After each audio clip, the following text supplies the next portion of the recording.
Telugu Bible కథలకు స్వాగతం.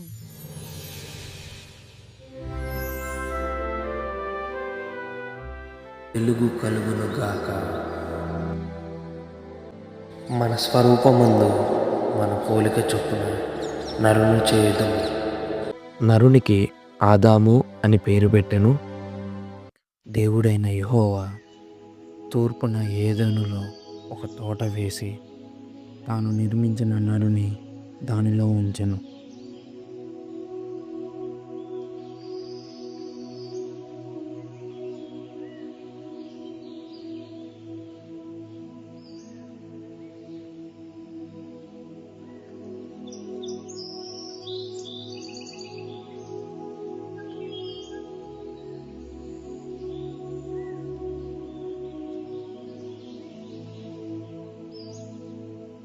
మరియు ఆ తోటను తడుపుటకు ఏదోనులో నుండి ఒక నది బయలుదేరి అక్కడ నుండి చీరిపోయి 4 శాఖలాయెను.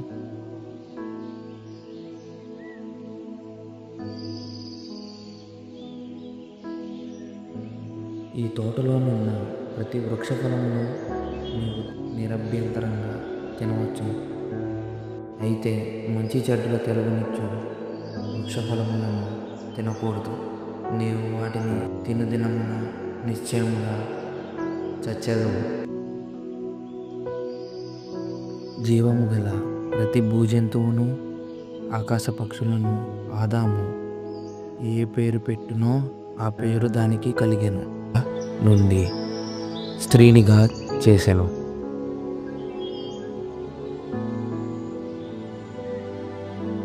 నా ఎముకలో ఒక ఎముక, నా మాంసములో మాంసము, ఇది నరునిలో నుండి తీయబడును గనుక నారి అనబడును. ఆదాము అతని భార్య ఇద్దరు దిగంబరులుగా ఉండిరి. అయితే వారు సిగ్గు ఎరుగరు.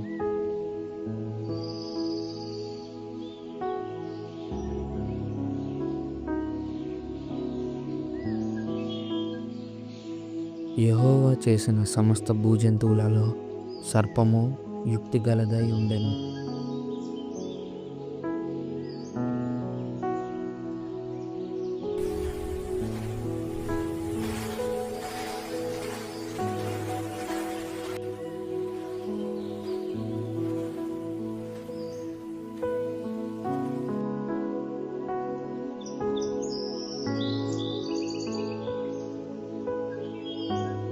ఇది నిజమా? ఈ తోట చెట్లలో దేని ఫలమునైనను మీరు తినకూడదని దేవుడు చెప్పినా? ఈ తోట చెట్ల ఫలములను మేము తినవచ్చును. అయితే తోట మధ్యన ఉన్న చెట్టు ఫలమును గూర్చి దేవుడు మీరు చావకుండునట్లు వాటిని తినకూడదు, ముట్టుకోకూడదని చెప్పాను. మీరు చావనే చావరు. ఎందుకంటే మీరు వాటిని తినదినమున మీ కన్నులు తెరవబడు. మంచి చెడ్డలను ఎరిగిన వారి దేవతల వలె ఉందురు.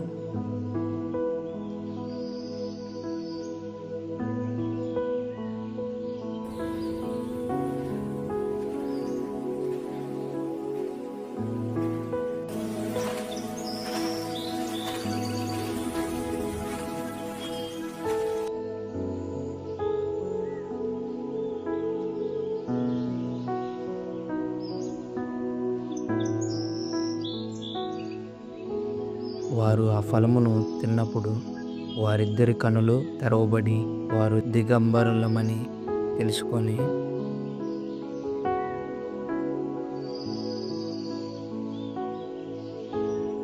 ఆదాము నీవు ఎక్కడున్నావు?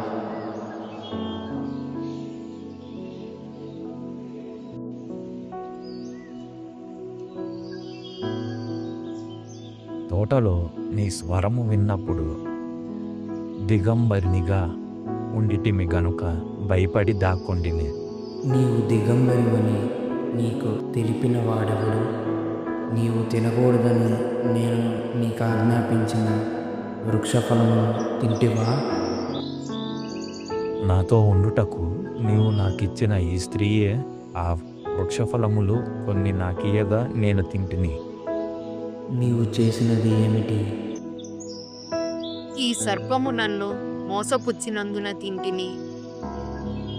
నీవు దీన్ని చేసినందున పశువులన్నింటిలోనూ భూజంతువులన్నింటిలోనూ నీవు శపించబడిన దానివై నీ కడుపుతో రాకుచు నీవు బ్రతుకు దినములన్నీ మన్ను తింటావు.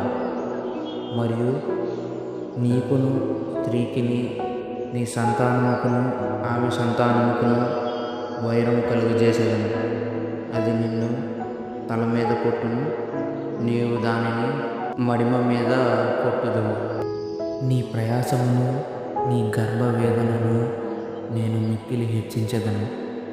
వేదనతో పిల్లలను కందువు.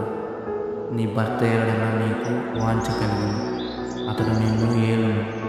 నీవు నీ భార్య మాట విని తినవద్దని నేను నీకు ఆజ్ఞాపించిన వృక్షఫలమును తింటివి గనుక నీ నిమిత్తము నేల శపించబడి ఉన్నది.